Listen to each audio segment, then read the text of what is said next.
We're going to talk about 5 coins that could lead to 6-figure portfolios in the future. Let's talk about them.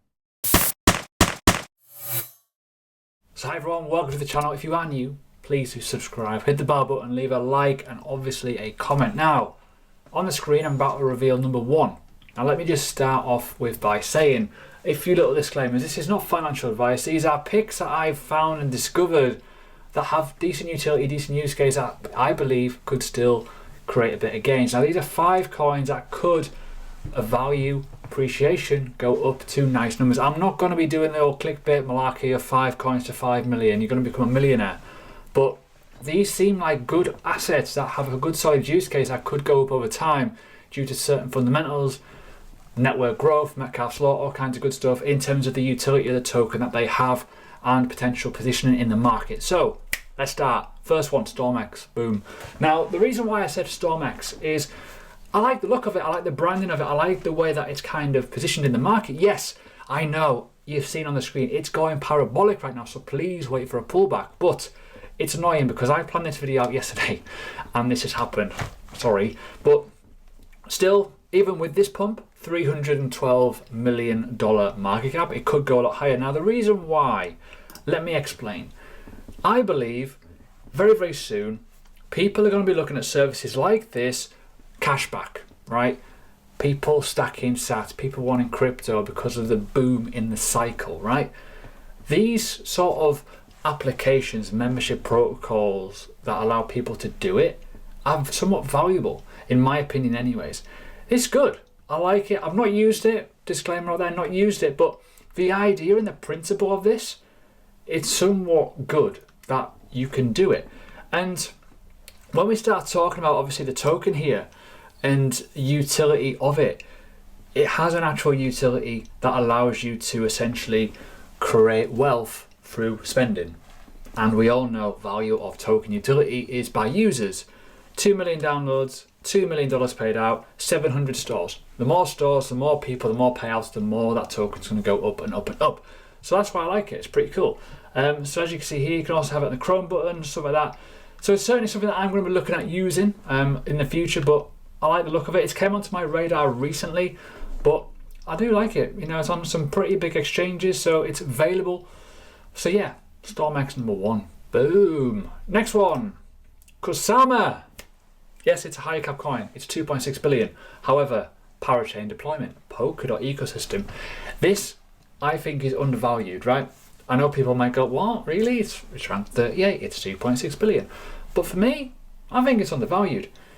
There's going to be over 400 parachains essentially deployed on this at some point in the future. There's going to be an auction for those. There's not many tokens. There's only 8.4 billion. Got to bond them, got to hold them, auction them. So if you're not yet used or looked at it, it is a wild cousin, the experimental chaos of everything Polkadot in one system, Kusama, right? It is a canary system. It's pretty awesome. I love it. I hold it. I like it. It's a multi-chain that is obviously separate from Polkadot, but shares the same characteristics. Polkadot will be the prestige model, the big one that everyone wants to be on. Kusama is the one that will obviously work just as well. So when you think it's only got 8 million coins, it's only 2.2 billion market cap. Well, I still think there's a lot of X's in that. I still think that will go well. So maybe the lowest risk out of all these in terms of this showcase. But for me, I'm a big fan of it, really big fan of it. So again, disclaimer, I do own this token, not many. I'm looking to flip it essentially. So with the Polkadot deployment of the parachains on here as well, yeah, it's going to probably go up in value over time as people get involved in those. The next one, I've never mentioned this before, but Venus came into my Telegram radar very, very recently, and I like the look of this. Now, I do not hold any of this, just to put it out there, but the reason why I like the look of it is because it is essentially like Aave, Compound, Cream, all those, but on Binance chain. So essentially, it's decentralized.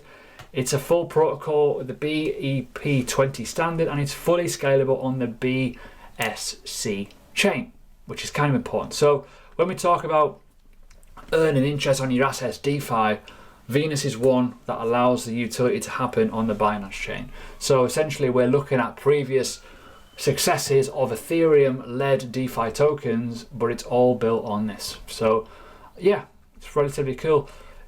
Decent supply, you know, it's not too bad overall. So we're looking at the supply here, only 30 million. It has a maximum supply as well. We have 8.9 million in circulation right now, and it's only 381 million market cap in that valuation pool. So yeah, reckon this one's got some legs. We all know how good it is, but other than that, huge retracement, looking pretty decent. But if you want to do more research, obviously you can buy it on Binance, but please do check it out. But yeah, basically it's essentially the same as what we're used to on the world of Ethereum, but on the Binance chain. The next one is on Federal Reserve. Now, I've recently tweeted about this. This is the coin that I've recently invested in, and I am backing because I like it. I like it a lot.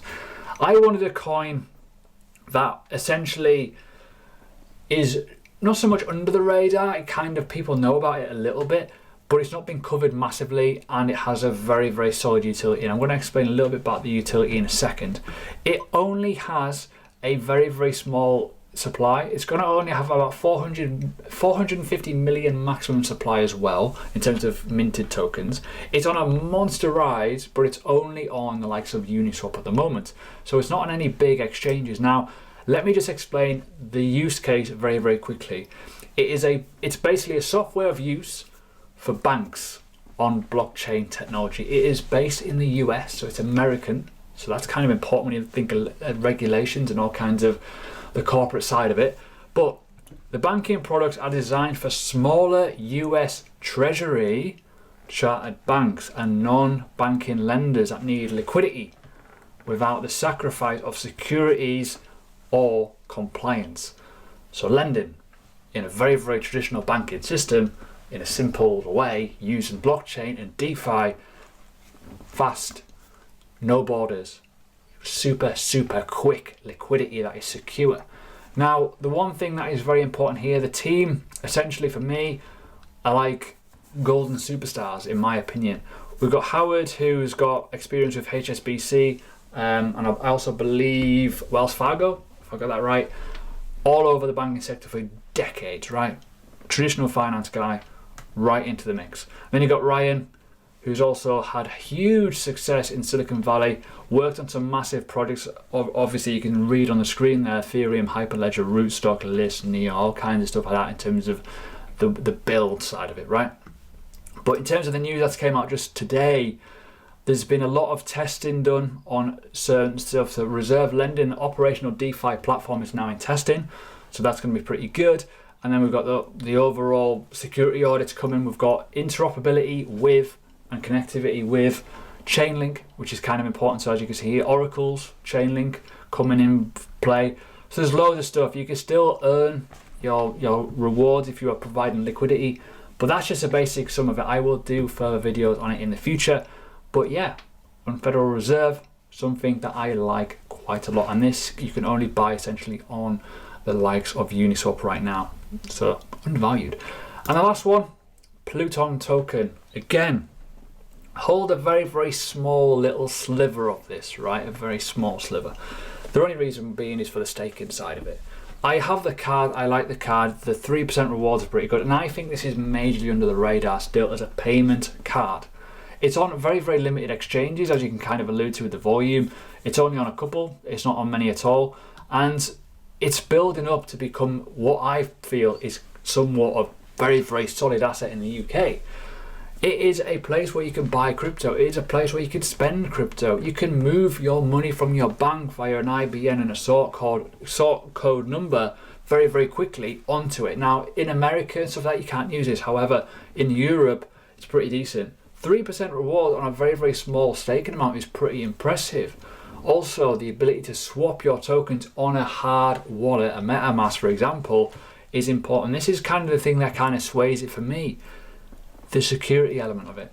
It is all held on MetaMask. It's pretty awesome. And obviously you can swap it over to Great British Pound, Euro, whatever if you want to spend it. But when you start looking at how it kind of looks in terms of use, it is super simple to use. I've got a full platform here. The demand for cards are really high right now.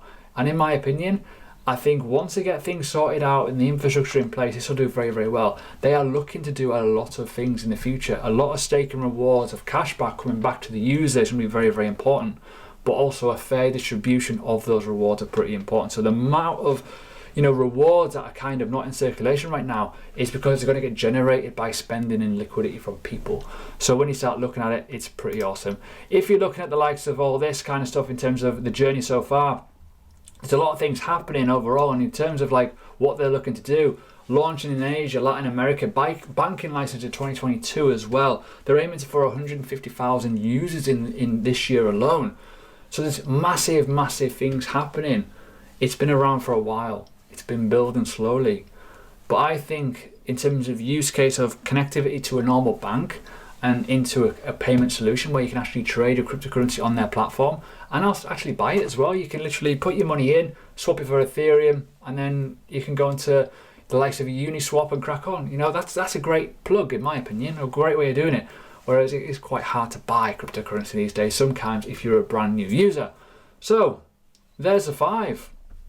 I hope you like. Overall, this is the lowest cap one, 9.4 million. So there we go. That is 5 tokens that could go up in value due to use case, users using it, and the liquidity provided via the utility of the token. Very, very important we understand that. But we're not talking mega money here. We're talking about potential growth in coin assets that are undervalued at the moment.